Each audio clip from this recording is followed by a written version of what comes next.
लोकसभा निवडणुकीच्या एक्झिट पोलचा अंदाज जाहीर करण्यात आला। या एक्झिट पोलमध्ये खानदेशातील 4ही जागांवर भाजप निवडून येईल असा अंदाज वर्तवलेला आहे। या 4 पैकी रावेर मतदारसंघात रक्षा खडसे यांना पुन्हा उमेदवारी दिली गेली। त्यामुळे माजी मंत्री एकनाथ खडसे यांचा आक्रमक विरोध रोखण्याची विनोद तावडे यांची खेळी यशस्वी ठरली आहे का, हेच आपण या व्हिडिओतून जाणून घेऊ। नमस्कार, मी Madhuri Kumkar, for the people news मध्ये आपलं स्वागत। व्हिडिओला सुरुवात करण्यापूर्वी आपण फॉर द पीपलला सबस्क्राइब, लाईक व फॉलो जरूर करा। पोस्ट ग्रॅज्युएट डिग्री कोर्सच्या माध्यमातून परिपूर्ण राजकीय नेतृत्व घडवणारं आणि प्राध्यापक राहुल कराड यांच्या संकल्पनेतून साकारलेलं भारतातील पहिलं institute MIT school of government presents जागर लोकशाहीचा। जळगाव, रावेर, धुळे आणि नंदुरबार हे खानदेशातील 4 लोकसभा मतदारसंघ आहेत। 4ही मतदारसंघावर भाजपचं वर्चस्व आहे। एकनाथ खडसे भाजपमध्ये असताना त्यांनी या भागात पक्षाचं संघटन मजबूत केलं। मात्र 2014 नंतर खडसे यांचे पक्षांतर्गत वाद झाले। त्यांना हळूहळू पक्षापासून दूर जावं लागलं। 2019च्या विधानसभा निवडणुकीत त्यांना पक्षानं उमेदवारी दिली नाही। त्यानंतर त्यांच्या कन्या रोहिणी खडसे भाजपकडून विधानसभेत मुक्ताईनगर मतदारसंघातून उभ्या राहिल्या, मात्र त्यांचा पराभव झाला। यानंतर एकनाथ खडसे यांनी भाजप सोडून राष्ट्रवादी काँग्रेस पक्षात प्रवेश केला। राष्ट्रवादीने त्यांना विधान परिषदेत आमदार केलं। खानदेशसह उत्तर महाराष्ट्रात राष्ट्रवादी काँग्रेस पक्ष बळकट होण्यास त्यांचा फायदा होईल अशी राष्ट्रवादीला अपेक्षा होती। राष्ट्रवादी पक्ष फुटल्यावरही एकनाथ खडसे यांनी शरद पवारांना साथ देण्याचा निर्णय घेतला। तसंच खडसे सत्ताधारी महायुती सरकार विरोधात हल्ला चढवत राहिले। त्यामुळे खानदेशातील सत्ताधारी भाजपला खडसे आव्हान ठरू शकतील अशी स्थिती दिसू लागली। सैन्य आणि क्रीडा क्षेत्रात करिअर करायचे?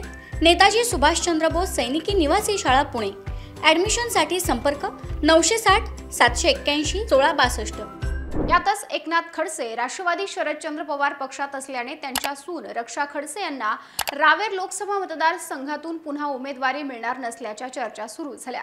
सासरे राष्ट्रवादी पक्षामध्ये जरी असले तरी रक्षा खडसे यांनी पक्षाचं काम केलं, जनसंपर्क कायम ठेवला।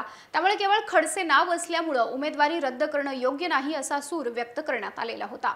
दुसरीकडे एकनाथ खडसे यांनी रावेर लोकसभा मतदारसंघातून राष्ट्रवादी शरदचंद्र पवार पक्षातर्फे लढण्याची घोषणा केली होती। त्यामुळे भाजपसह महायुतीत चिंतेचा सूर दिसून आलेला, कारण गेल्या अनेक वर्षांपासून रावेर हा भाजपचा बालेकिल्ला समजला जातो। या ठिकाणी लेवा पाटील समाजाची मोठी मतं आहेत। एकनाथ खडसे हे लेवा पाटील समाजाचे नेते असून या मतदारसंघात त्यांची घट्ट पकड आहे। त्यामुळे गेल्या 2 टर्मपासून त्यांच्या सून रक्षा खडसे यांचा विजय हा सुकर झालेला आहे।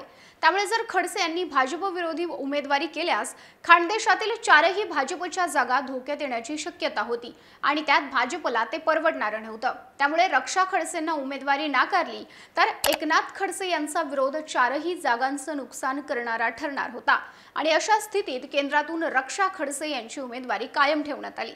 यामध्ये एकनाथ खडसे यांचे एकेकाळचे सहकारी विनोद तावडे यांचा मोठा सहभाग असल्याची चर्चा तेव्हा रंगली होती। राज्यातील नेत्यांकडूनही काही प्रमाणात विरोध असतानाही तावडे यांनी रक्षा खडसे यांना उमेदवारी देण्याचा निर्णय घेतला। यानंतर राजकीय घडामोडींना वेग आला। एकनाथ खडसे यांनी राष्ट्रवादी शरदचंद्र पवार पक्षातून बाहेर पडण्याची घोषणा केली। आपण भाजपमध्ये जात असून केंद्रीय नेतृत्वाने आपल्याला पक्षात प्रवेश करण्यास मंजुरी दिल्याचं त्यांनी जाहीर केलं। मात्र अद्यापही भाजपत त्यांचा प्रवेश झालेला नाही। त्यामुळे खडसे पुन्हा भूमिका बदलणार का, दुसऱ्या पक्षात जाणार की थांबणार, याबाबत संभ्रम कायम आहे। खडसेंनी लोकसभा निवडणुकीत केवळ रावेर मतदारसंघात आपली सून भाजप उमेदवार रक्षा खडसे यांचा प्रचार केला। मतदारसंघातील नेत्यांच्या भेटीगाठी घेऊन त्यांनी रक्षा खडसेंना मोठं मताधिक्य कसं मिळेल यासाठी प्रयत्न केले। खडसे स्वतः सक्रिय झाल्यानंतर भाजपची ताकद चांगलीच वाढल्याचं दिसून आलं आणि त्यामुळेच एकनाथ खडसे यांना रोखण्यात विनोद तावडेंची खेळी यशस्वी झाली आहे। याविषयी तुम्हाला काय वाटतं? तुमचं मत कमेंट करा। व्हिडिओ आवडल्यास लाईक करा आणि अशाच नवनवीन व्हिडिओसाठी फॉर द पीपलला सबस्क्राइब करायला विसरू नका।